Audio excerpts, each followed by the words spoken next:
ನಮಸ್ಕಾರ. ನೀವು ಕೇಳ್ತಾ ಇರೋದು ಕತೆ ಕಾರ್ನರ್. ಕೇಳಿ, ಯೋಚಿಸಿ, ಬದುಕಿ. ಒಂದು ಸಣ್ಣ ಹಳ್ಳಿಯಲ್ಲಿ ಮಿಶ್ರ ಅನ್ನೋ ಒಬ್ಬ ಶಾಲಾ ಶಿಕ್ಷಕ ಇದ್ದ. ಮಿಶ್ರ ಮಕ್ಕಳಿಗೆ ತುಂಬ ಚೆನ್ನಾಗಿ ಪಾಠ ಹೇಳ್ಕೊಡ್ತಾ ಇದ್ದ. ಮಕ್ಕಳಿಗೆ ಅವನಂದ್ರೆ ತುಂಬ ಇಷ್ಟ. ಹಳ್ಳಿ ಜನ ಕೂಡ ಅವನನ್ನು ಗೌರವಿಸುತ್ತಿದ್ರು. ಯಾರಾದರೂ ತಮ್ಮ ಮಕ್ಕಳಿಗೆ ಹಳೆಯ ಬಟ್ಟೆ, ಪುಸ್ತಕ, ಪೆನ್ನು ಹೀಗೆ ಏನಾದರೂ ಕೊಟ್ಟರೆ ಮಿಶ್ರ ಅದನ್ನು ಸಂತೋಷದಿಂದ ಸ್ವೀಕರಿಸ್ತಿದ್ದ. ಯಾಕಂದರೆ ಅವನ ಪರಿಸ್ಥಿತಿ ಅಷ್ಟು ಚೆನ್ನಾಗಿರಲಿಲ್ಲ. ಅವನಿಗೆ ತನ್ನದೇ ಆದ ಮನೆ ಆಗಲಿ, ಹಣ ಆಗಲಿ, ಆಸ್ತಿ ಆಗಲಿ ಏನೂ ಇರಲಿಲ್ಲ. ಅದರಲ್ಲೂ ಮಕ್ಕಳ ಹೊಟ್ಟೆ ತುಂಬಿಸೋದು ಅವನಿಗೆ ದೊಡ್ಡ ಚಿಂತೆ. ಅದೇ ಹಳ್ಳಿಯಲ್ಲಿ ಅಪ್ಪ ಅನ್ನೋ ಒಬ್ಬ ಗ್ರಾಮ ಲೆಕ್ಕಗಾರ ಇದ್ದ. ಅಪ್ಪ ದುಡ್ಡಿನ ವಿಷಯದಲ್ಲಿ ತುಂಬ ಜಿಪುಣ. ಅವನ ಹತ್ರ ಸಾಕಷ್ಟು ಹಣ ಇದ್ದರೂ ಯಾರಿಗೂ ಸಹಾಯ ಮಾಡೋ ಮನಸ್ಸಿರಲಿಲ್ಲ. ಆದರೂ ಮಿಶ್ರಾ ಜೊತೆ ಮಾತ್ರ ಸ್ವಲ್ಪ ಸ್ನೇಹ ಇತ್ತು. ಒಂದು ದಿನ ಅಪ್ಪನ ವಯಸ್ಸಾದ ತಾಯಿ 2 ದೊಡ್ಡ ಜಾಡಿಯಲ್ಲಿ ರುಚಿಯಾದ ಮಾವಿನಕಾಯಿ ಉಪ್ಪಿನಕಾಯಿ ಮಾಡ್ಕೊಂಡು ಬಂದ್ಲು. ಮಿಶ್ರಾ ಆ ಸಮಯದಲ್ಲಿ ಅಪ್ಪನ ಮಕ್ಕಳಿಗೆ ಪಾಠ ಹೇಳ್ತಿದ್ದ. ಜಾಡಿ ಮುಚ್ಚಳ ತೆಗೆದ ತಕ್ಷಣ ಉಪ್ಪಿನಕಾಯಿ ವಾಸನೆ ಇಡೀ ಮನೆ ತುಂಬಿಟ್ಟಿತ್ತು. ಮಿಶ್ರಾಗೆ ಆ ವಾಸನೆ ಮೂಗಿಗೆ ಬಡಿತು.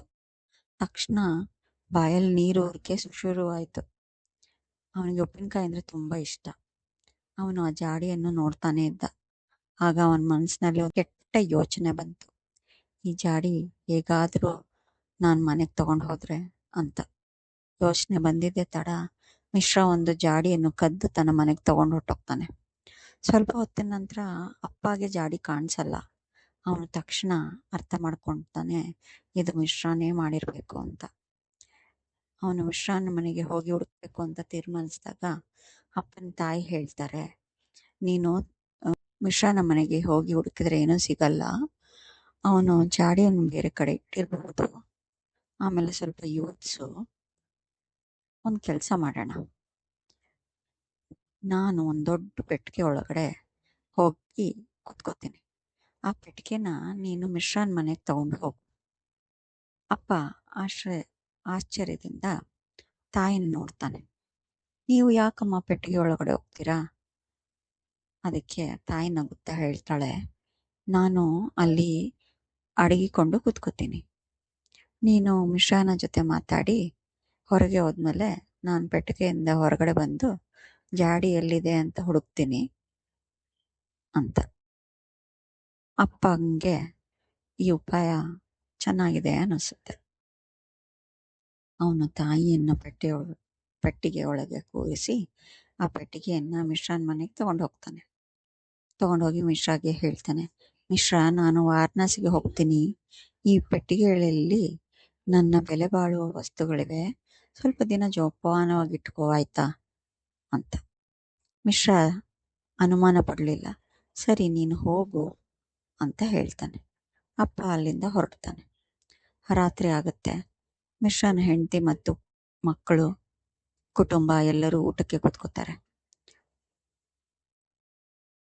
ಆಗ ಅವರ ಮಕ್ಕಳಲ್ಲಿ ಒಬ್ಬನಿಗೆ ಉಪ್ಪಿನಕಾಯಿ ನೆನಪಾಗುತ್ತೆ. ಮಿಶ್ರಾ ಹೆಂಡತಿ ಯಾರಿಗೂ ಗೊತ್ತಾಗಂಗೆ ಕದ್ದು ತಗೊಂಬಂದಿರೋ ಆ ಜಾಡಿನ ತಗೊಂಡು ಬಂದು ಊಟಕ್ಕೆ ಎಲ್ಲರಿಗೂ ಉಪ್ಪಿನಕಾಯಿ ಬಡಿಸ್ತಾಳೆ. ಪೆಟ್ಟಿಗೆ ಒಳಗಡಿದ್ದ ಅಪ್ಪನ ತಾಯಿಗೆ ಇದೆಲ್ಲ ಕೇಳಿಸ್ತಾ ಇರುತ್ತೆ. ಆಗ ಅವಳು, ಅಯ್ಯೋ, ಈ ಜಾಡಿ ಇಲ್ಲೇ ಇದೆ ಅಂತ ಅನ್ಕೋತಾಳೆ. ಸಂತೋಷನೂ ಆಗುತ್ತೆ. ತಕ್ಷಣ ಪೆಟ್ಟಿಗೆಯಿಂದ ಹೊರಗೆ ಬರಬೇಕು ಅಂತ ಆತರ ಪಡ್ತಾಳೆ.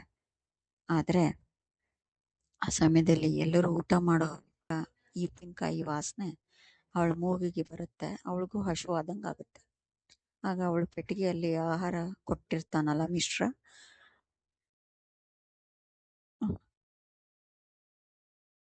ಅದೇ ಸಮಯದಲ್ಲಿ ಅವಳಿಗೆ ಊಟದ ವಾಸನೆ ಬರುತ್ತೆ. ಅವಾಗ ಅವಳಿಗೂ ಹಸಿವಾಗಿದೆ ಅಂತ ಅನಿಸಿ ಪೆಟ್ಟಿಗೆಯಲ್ಲಿದ್ದ ಆಹಾರನ ತಿನ್ನಕ್ಕೆ ಶುರು ಮಾಡ್ತಾಳೆ. ಆತ್ರದಲ್ಲಿ ಒಂದು ದೊಡ್ಡ ತರಕಾರಿ ಉಂಟೆ, ಗಂಟ್ಲಲ್ಲಿ ಸಿಕ್ಕಾಕೊಳ್ಳುತ್ತೆ. ಉಸಿರಾಡೋಕ್ಕಾಗಲ್ಲ. ಸಹಾಯಕ್ಕೆ ಯಾರೂ ಇರಲ್ಲ, ಏನೂ ಮಾಡೋಕ್ಕಾಗಲ್ಲ ಅವಳ ಕೈಯಲ್ಲಿ. ಸ್ವಲ್ಪ ಹೊತ್ತಿನಲ್ಲೇ ಅವಳು ಉಸಿರು ಬಿಡ್ತಾಳೆ. ಮರುದಿನ ಬೆಳಗ್ಗೆ ಅಪ್ಪ ಮಿಶ್ರಾನ ಮನೆಗೆ ಬಂದ. ತನ್ನ ತಾಯಿಯನ್ನು ಕರೆದುಕೊಂಡು ಹೋಗೋಕೆ ಪೆಟ್ಟಿಗೆಯನ್ನು ತೆರೆದ. ಆದರೆ ಅವನ ತಾಯಿ ತಣ್ಣಗಾಗಿ ಪ್ರಾಣವಿಲ್ಲದೆ ಬಿದ್ದಿದ್ಲು. ಅಪ್ಪಗೆ ಏನ್ ಮಾಡಬೇಕು ಅಂತಾನೆ ಗೊತ್ತಾಗ್ಲಿಲ್ಲ. ಅವನು ಮಿಶ್ರಾಗೆ ನಡೆದಿದ್ದನ್ನೆಲ್ಲ ಹೇಳಿ, ಮಿಶ್ರಾ, ಹೇಗಾದ್ರೂ ಮಾಡಿ ನನ್ನ ತಾಯಿ ಶವವನ್ನು ಇಲ್ಲಿಂದ ತೆಗೆದುಕೊಂಡು ಹೋಗಿ ಯಾರಿಗೂ ಗೊತ್ತಾದ ಹಾಗೆ ಸಂಸ್ಕಾರ ಮಾಡಿಬಿಡು ಅಂತ ಹೇಳಿ ಮಿಶ್ರನಿಗೆ 100 ರೂಪಾಯಿ ಕೊಡ್ತಾನೆ. ಮಿಶ್ರಾ ಕಷ್ಟಕ್ಕೆ ಸಿಕ್ಕಿಬಿಡ್ತ. ಅವನು ಯೋಚಿಸಿದ, ಇದನ್ನು ನಾನು ಪೊಲೀಸರಿಗೆ ಹೇಳಿದ್ರೆ ನನಗೂ ತೊಂದರೆ ಆಗಬಹುದು. ಅಪ್ಪ ಜಿಪುಣನಾದ್ರೂ ಈ ಸಲ ಬೇರೆ ದಾರಿ ಇರಲಿಲ್ಲ ಅಂತ ಮನಸ್ಸಿನಲ್ಲೇ ಹೇಳ್ಕೊಂಡು ಶವವನ್ನು ತೆಗೆದುಕೊಂಡು ಹೋಗ್ತಾನೆ. ಹಳ್ಳಿಯಿಂದ ಸ್ವಲ್ಪ ದೂರದಲ್ಲಿ ಒಂದು ದೊಡ್ಡ ರಸ್ತೆ ಇತ್ತು. ಅಲ್ಲಿಗೆ ಹೋಗಿ ಏನು ಮಾಡಬೇಕು ಅಂತ ಮಿಶ್ರಾ ಯೋಚಿಸ್ತಾ ಕೂತಿದ್ದ. ಆಗ ದೂರದಿಂದ ಒಂದು ದೊಡ್ಡ ಕುದುರೆ ಗಾಡಿ ಬರುತ್ತಿದ್ದು ಅವನ ಕಣ್ಣಿಗೆ ಕಾಣಿಸ್ತು. ಗಾಡಿಯಲ್ಲಿ ಹಳ್ಳಿಯ ಶ್ರೀಮಂತ ಜಮೀನ್ದಾರ ಹೋಗ್ತಿದ್ದ.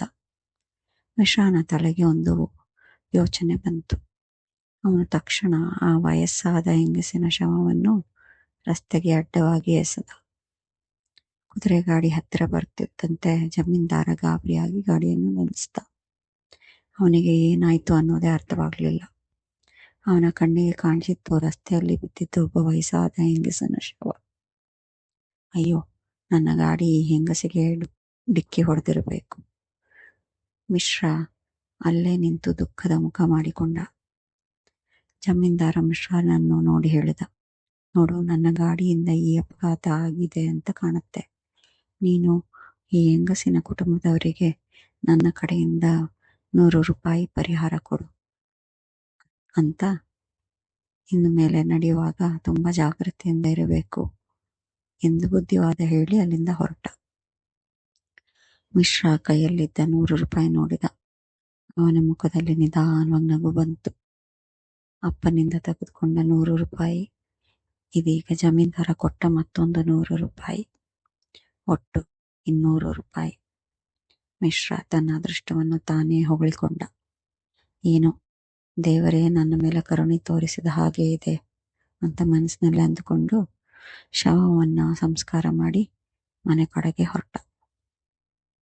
ಒಂದು ಉಪ್ಪಿನಕಾಯಿ ಜಾಡಿಯಿಂದ ಶುರುವಾದ ಈ ಘಟನೆ ಕೊನೆಗೆ ಮಿಶ್ರಾನ ಕೈಗೆ 200 ರೂಪಾಯಿ ತಂದು ಕೊಟ್ಟಿತು.